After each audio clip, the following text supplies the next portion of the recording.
सज्जनों और देवियों, साधना के क्षेत्र में, भक्ति ज्ञान वैराग के क्षेत्र में ध्यान किसका किया जाए, यह एक प्रश्न है।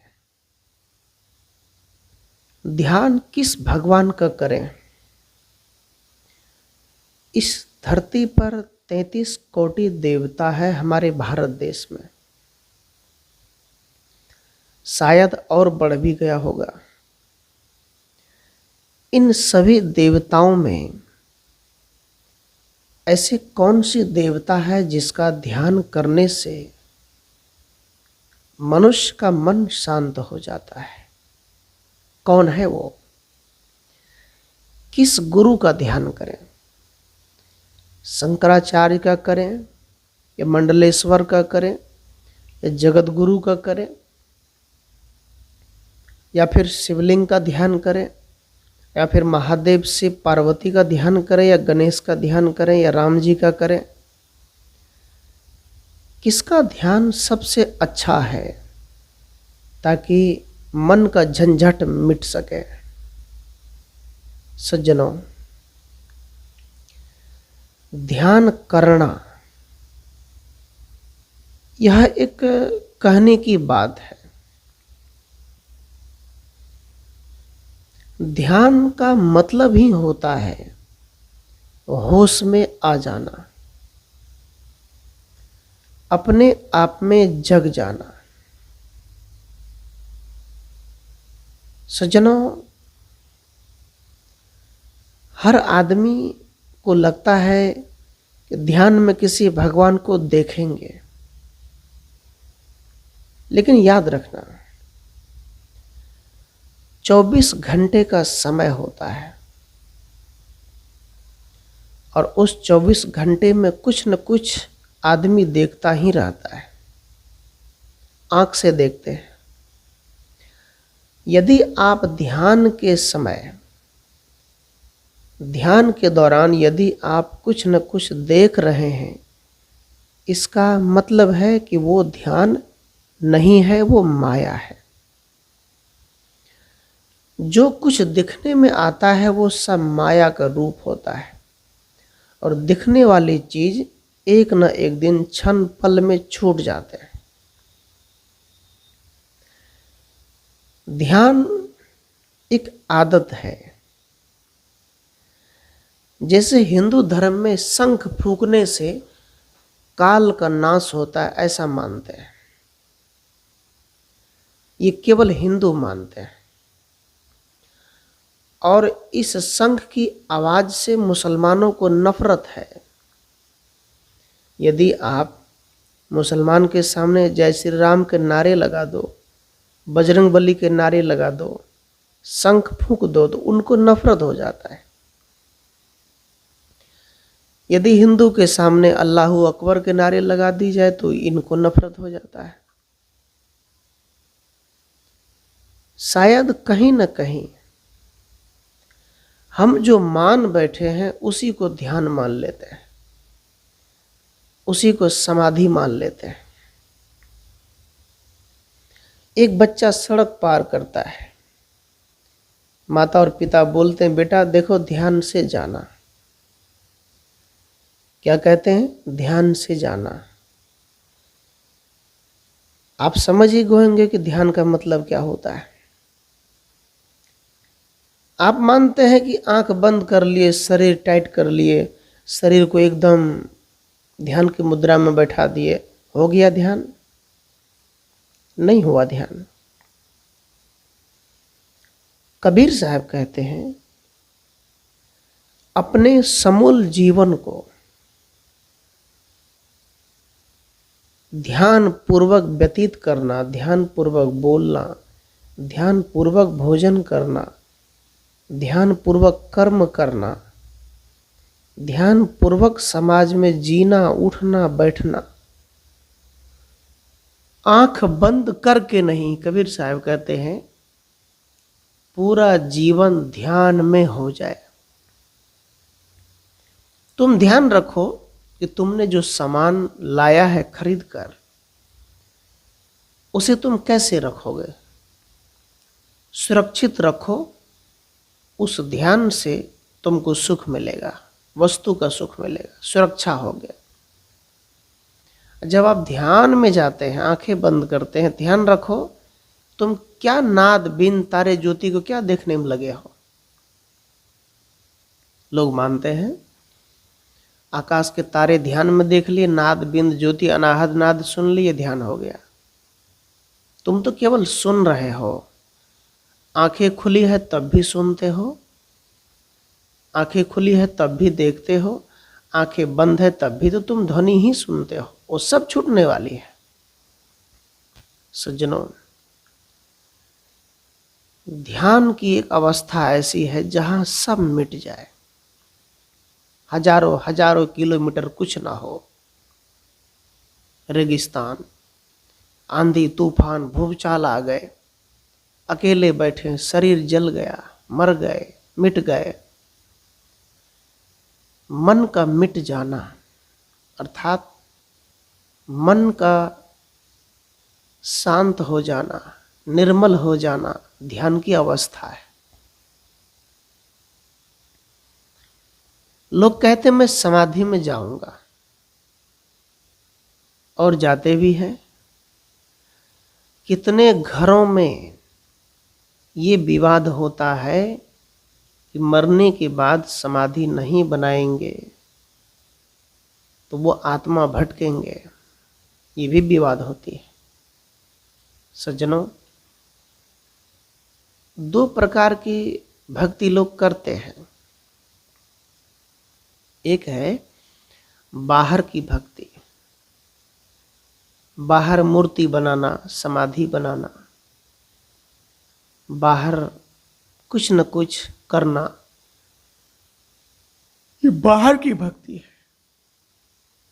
किंतु कबीर साहब कहते हैं एक भक्ति है अंदर की, जिसे हम समाधि कहते हैं।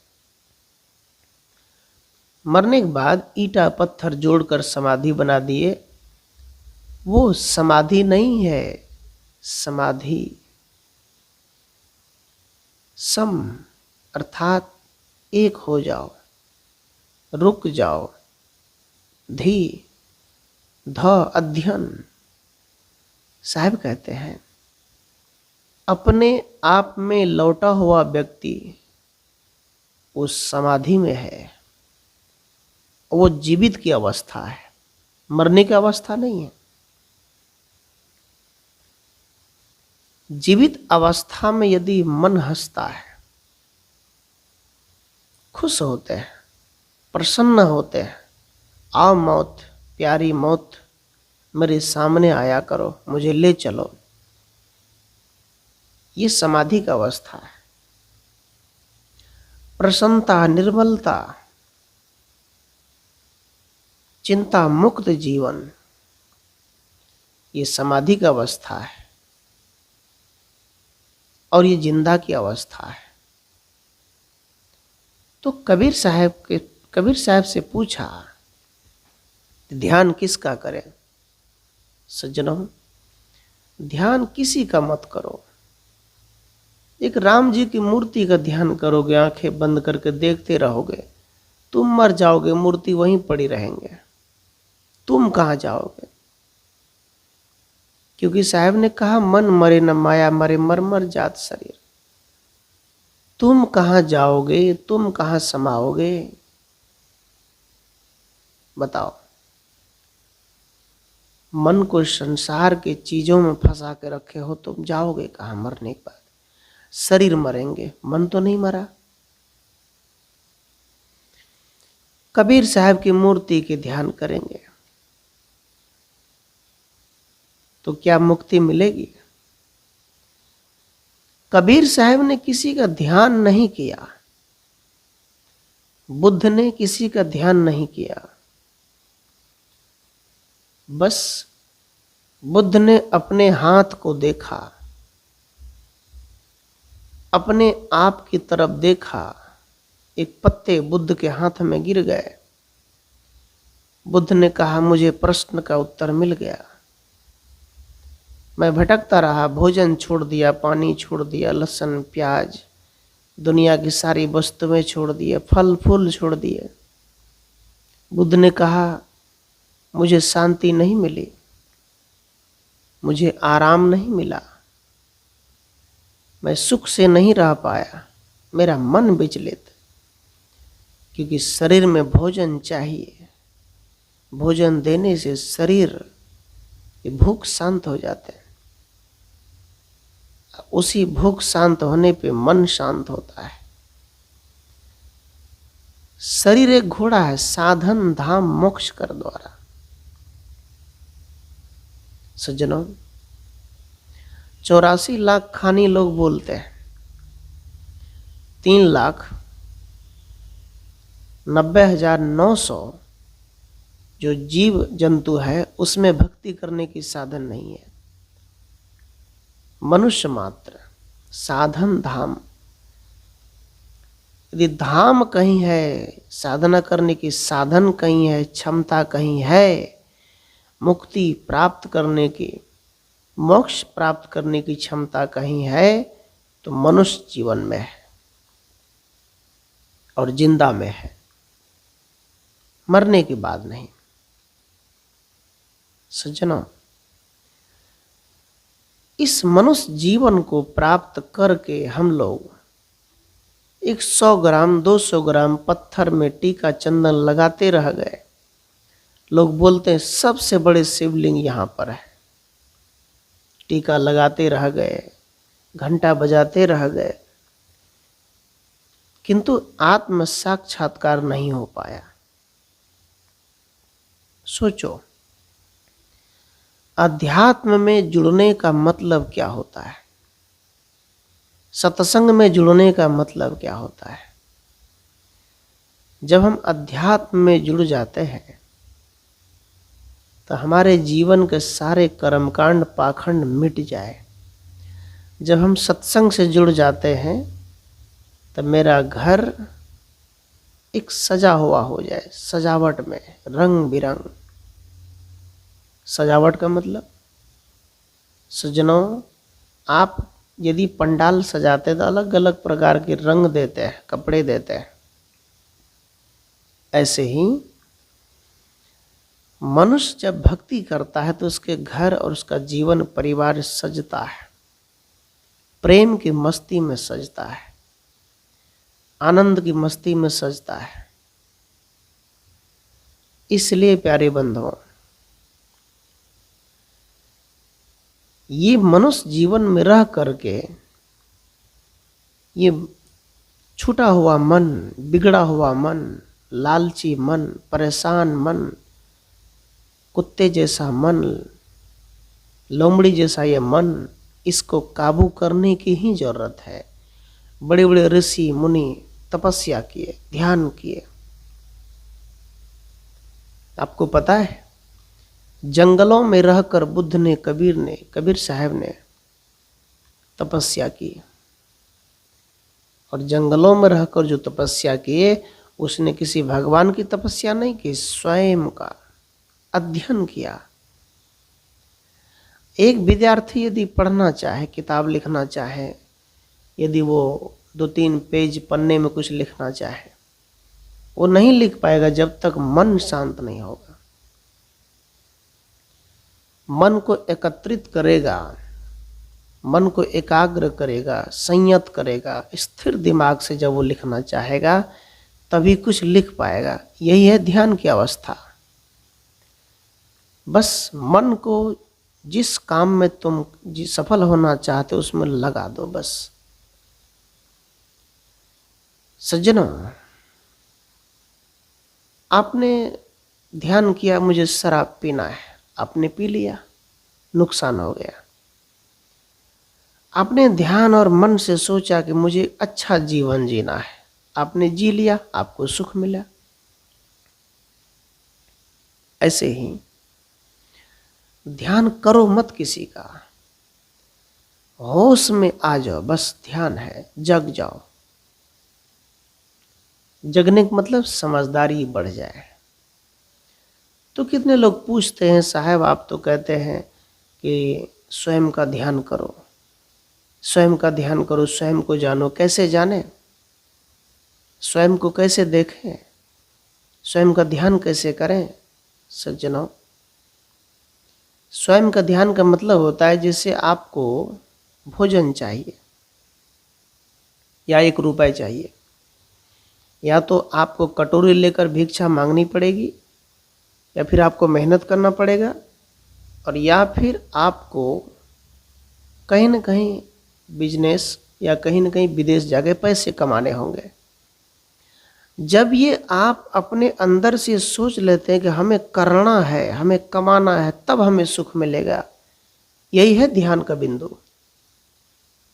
ये सोच लो, और ये समझदारी जब आ जाती है, यही अपना दर्शन। मतलब हमें किसी भरोसा क्यों करें, करें हम कर्म करें अपना। क अक्षर कहता है करो। जब हम क को जान जाते हैं और क का अर्थ जान जाते हैं तुम करो, तो हम करना शुरू करते हैं। मनुष्य जीवन कर्म भूमि का है। एक बेटा है, अच्छा काम करता है, आज कर दिया, कल नहीं किया, परसों नहीं किया, माँ बाप क्या कहेंगे, अरे ये तो अब करता ही नहीं। जब रोज करे तब उसका नाम चलता है। इसी प्रकार मनुष्य जीवन कर्म भूमि का, यहाँ पर करना पड़ता है। बिना कदम उठाए तुम मंजिल तक नहीं पहुंच पाओगे।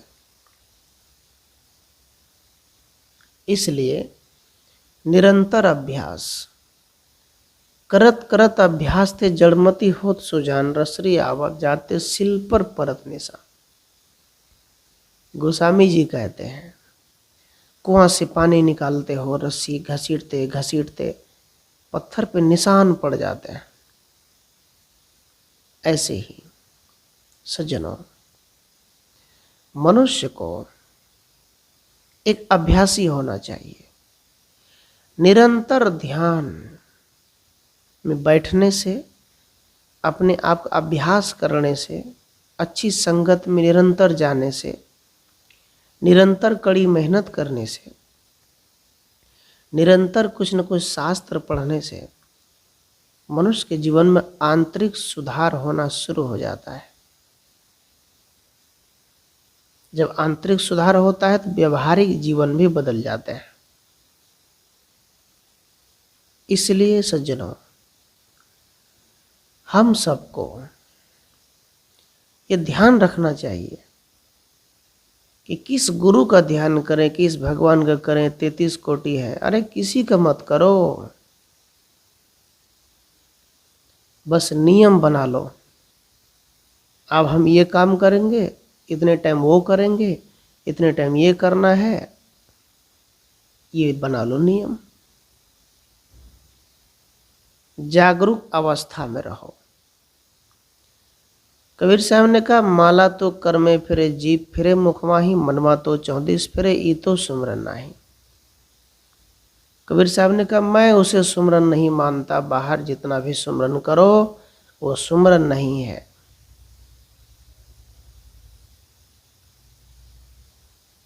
इसलिए सुमरन का मतलब स्व स्मरण, अपने आप को होश में लाओ, यही सुमरन है। बाकी राम राम मंत्र है, सतनाम मंत्र है, बहुत से मंत्र हैं। ये एक क्या है कि एक आधार पकड़ना। इस आधार को जब हम पकड़ लेते हैं तो पवित्र वाणी, पवित्र मन, इससे मन शांत होता है। तो कुछ न कुछ जाप करते रहना चाहिए। जैसे जो लोग गाली का जाप करते गाली सीख जाता है, जो लोग मंत्र जाप करते अच्छे संगत करते वो ऐसा बन जाता है। ऐसे ही मनुष्य को देवता खोजना नहीं है, देवत्व को प्राप्त, अपने आप को प्राप्त करना है। परमात्मा स्वयं है, वो अपने आप का स्मरण कर ला, बस हो गया। तो सज्जनों, मैं आप सबके बीच ध्यान के विषय में कुछ बातें रखी। शायद ये बातें अच्छी नहीं लगेंगे आपको। लोग मानते हैं कोई अलौकिक ईश्वर, कोई अलौकिक भगवान, कोई देवता है, कोई परमात्मा अलग है जो हमें सुख देगा या हमें मन शांत कर देगा, दूसरा कोई नहीं कर सकता। तुम्हें स्वयं अपने आप को काबू करना है और सद्गुरु संत के आधार लेकर, तभी कुछ कर पाओगे। विचार अच्छा लगा तो चैनल को सब्सक्राइब भी करें और इस संस्था से जुड़ने के लिए स्क्रीन पर दिए गए नंबर में जुड़े। आप सबको त्रेबार साहिब बंदगी साहिब।